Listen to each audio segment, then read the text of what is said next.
Olá pessoal, boa noite. Hoje é segunda-feira, dia 12 de junho. Meio sumido daqui porque tirei uns diazinhos de folga e, e aqui a casa está uma confusão porque vocês só me veem aqui enquadrado, então, mas a casa por umas adaptações que a gente está fazendo aqui está literalmente de pernas para o ar. Então, eu não sei como é que eu vou conseguir cumprir essa coisa de fazer um vídeo todos os dias, porque está muito confuso. Mas enfim, vamos ver, do jeito que for dando, a gente vai fazendo. Ainda algumas notícias da semana passada, o governo lançou o programa Desenrola. Ele foi uma promessa de campanha do Lula, que está sendo cumprida agora, e ele visa renegociar dívidas de milhões de pessoas, acho que são 20 milhões de pessoas. E assim, a gente toma até um susto quando vê os valores, mas existem essas situações. Então, assim, quem tiver dívida até R$ 100 parece inacreditável, né? Mas é que a gente realmente, eu me incluo, tá? Não estou me excluindo disso, não. A gente não conhece esse país, né? A verdade é essa. Tem muita gente que está devendo até R$ 100. Então, quem estiver devendo até R$ 100 terá a sua dívida extinta. O governo vai bancar isso. Aí eu não sei exatamente quais são os mecanismos, mas o governo vai bancar isso. E quem tiver dívida até R$ 5.000, entre R$ 100 e R$ 5.000, estas dívidas serão renegociadas em até 60 meses para pagamento, ou seja, até 5 anos para pagar. É uma tentativa, isso o Ciro Gomes também propôs isso na campanha, acho até que propôs antes do Lula na campanha, depois o Lula viu que isso seria importante, foi atrás, porque tira essas pessoas estão todas no Serasa, no antigo SPC, sei lá, e você injeta grana na economia, porque assim, essas pessoas estão ferradas. Essas pessoas estão ferradas. Se elas não tiverem ajuda, elas não sairão desse buraco. E a economia perde com isso.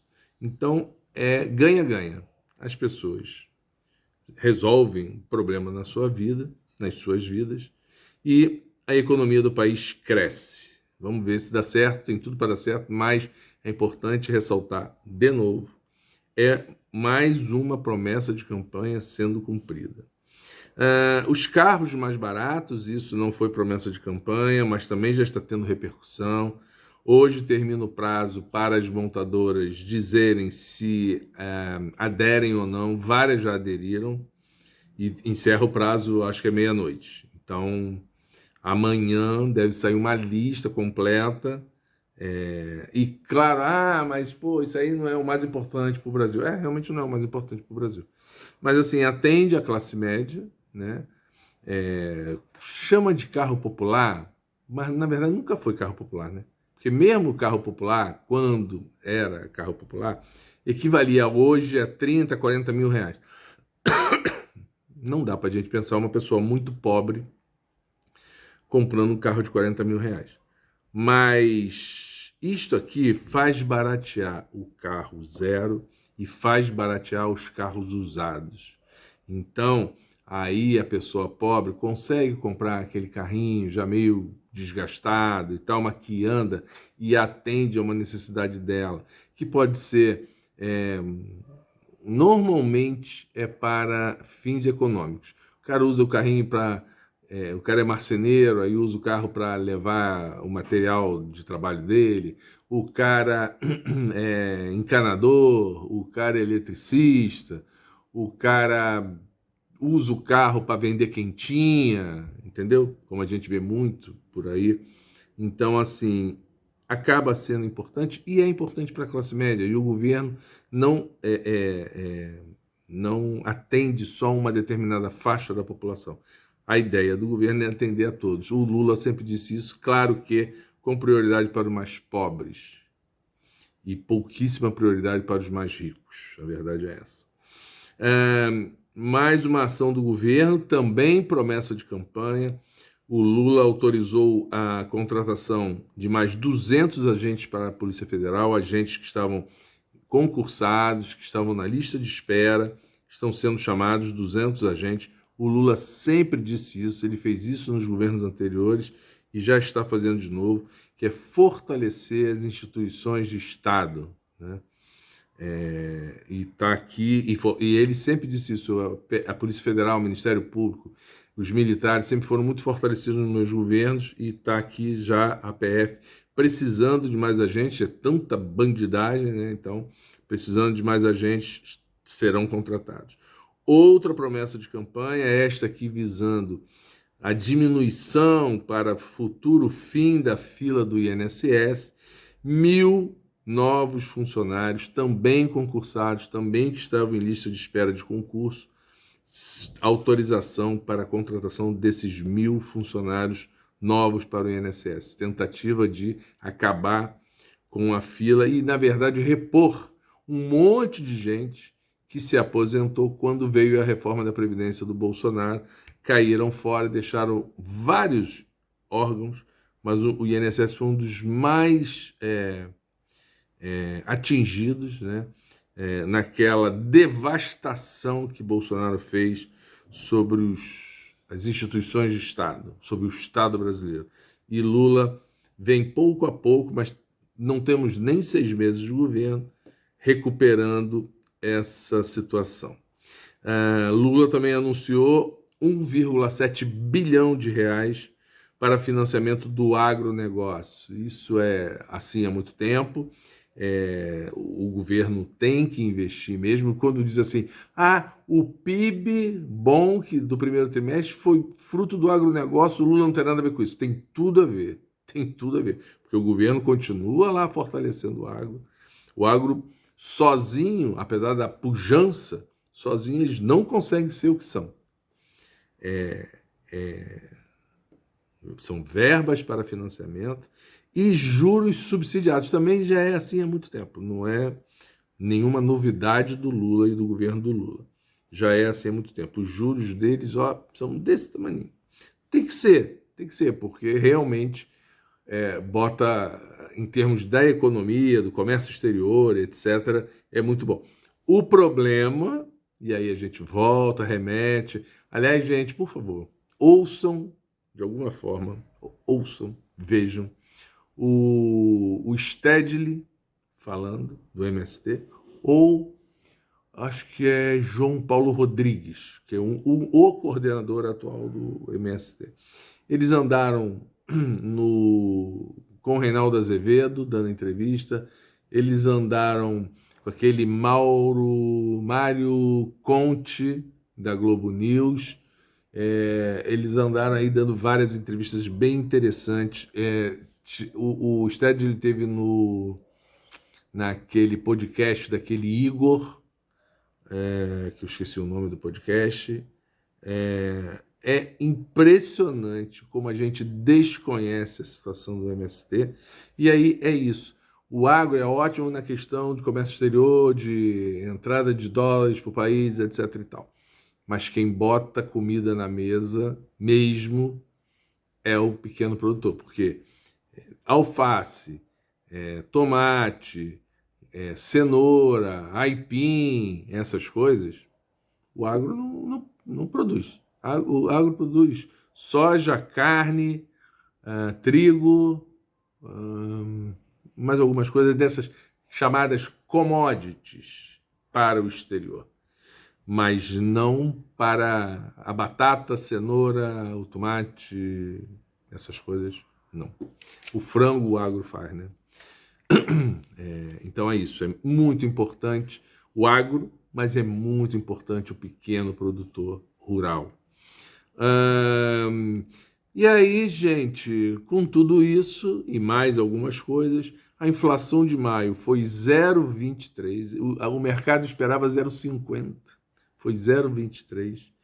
A inflação em 12 meses está em 3,94, absolutamente dentro da meta. A meta é 3,25. mas ela tem uma margem de erro para cima e para baixo de 1,5. Então, 3,25 mais 1,5 são 4,75. Está em 3,94. Está quase, um pouquinho mais, ela chega na meta, exatamente na meta, não precisa nem da margem de erro. E é inadmissível que o Banco Central não abaixe os juros e o presidente do Banco Central continua dizendo que, por enquanto, ainda não dá. É uma vergonha, é um crime. É um crime. Os empresários estão desesperados pedindo para o Banco Central abaixar a taxa de juros e ele não baixa.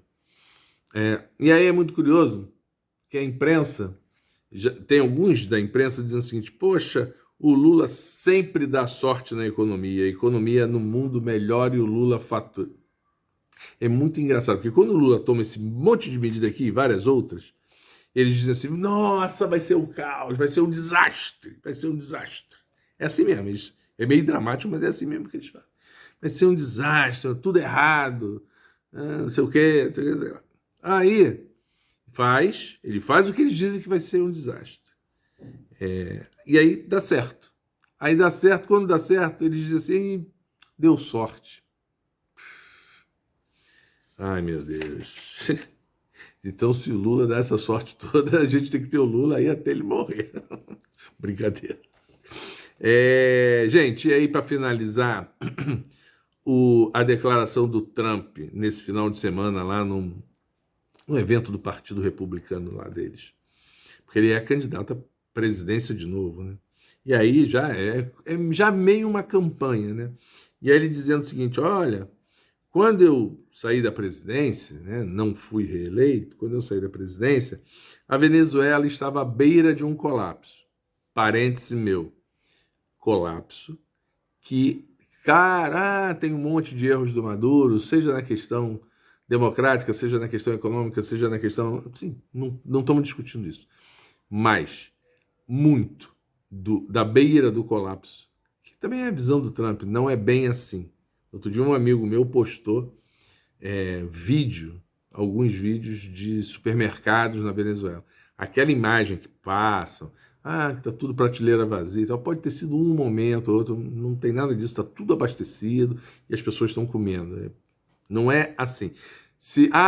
Mas tem gente na miséria, tem uma... Aqui? Vai ali na Presidente Vargas às 7 horas da manhã, todo mundo que passa ali vai ver centenas de pessoas dormindo ao relento. Na Lapa, na Praça Tiradentes. Em São Paulo, na Cracolândia, debaixo do Minhocão, daquele viaduto. Gente, se você pegar determinadas imagens, vai em Los Angeles ver milhões de pessoas vivendo nas ruas. Se você pegar determinadas imagens de praticamente todos os países do mundo, tirando alguns que têm uma forte presença do Estado e forte presença social, eu não estou falando de países socialistas, não. Estou falando de países como, sei lá, Suécia, Noruega, Suíça. Por incrível que pareça, a Suíça, já falei isso aqui, é o país talvez mais capitalista do mundo e tem várias questões sociais com presença do Estado nessas questões. Tirando países assim, você provavelmente vai encontrar em todo o país do mundo cenas, aspas, típicas da Venezuela. Né? De Cuba eles já não falam mais, porque nesse aspecto, então eles não têm chance nenhuma, porque Cuba não tem gente vivendo na rua, não tem criança desnutrida na rua, não tem gente passando fome lá em Cuba, então a medicina é espetacular, a educação é espetacular, isso aí eles já desistiram de enfrentar. Eles ficam só na questão da política, da ditadura, de não sei o quê. Mas nessas outras questões eles nem se atrevem mais a falar. Na Venezuela eles falam. Bom, mas enfim, voltando ao Trump. Então, o Trump disse que a Venezuela estava à beira de um colapso, muito provocado pelos Estados Unidos, e com o apoio da Europa, não nos esqueçamos disso, né?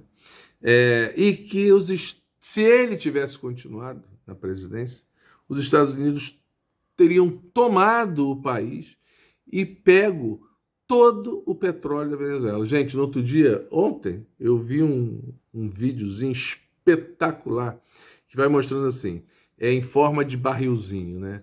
Aí vai mostrando assim, o país tal, aí o tamanho da reserva dele é assim.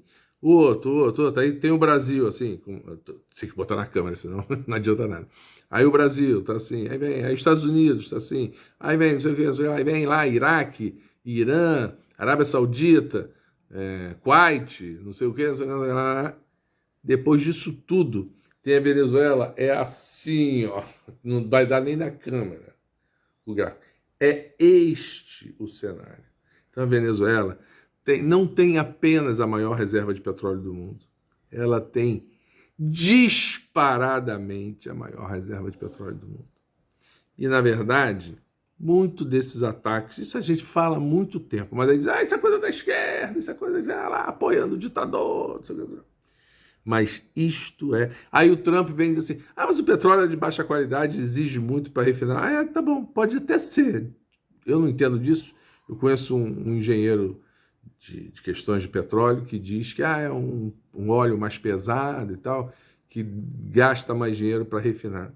Que seja, mas é petróleo. E petróleo, gostemos ou não, os ambientalistas criticando com toda razão, ainda é uma das molas propulsoras desse mundo que a gente vive. E é poder.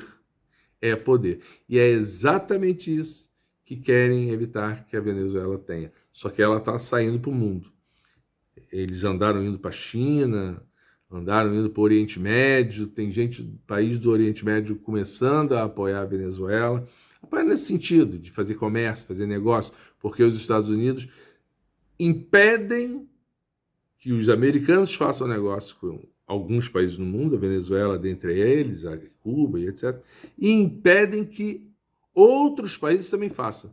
E assim, o país que fizer comércio com a Venezuela será punido por nós. Nós vamos impor sanções econômicas, nós vamos boicotar, etc. E tal. E aí, óbvio que os países ficam meio medrosos. Só que o mundo está mudando nesse sentido.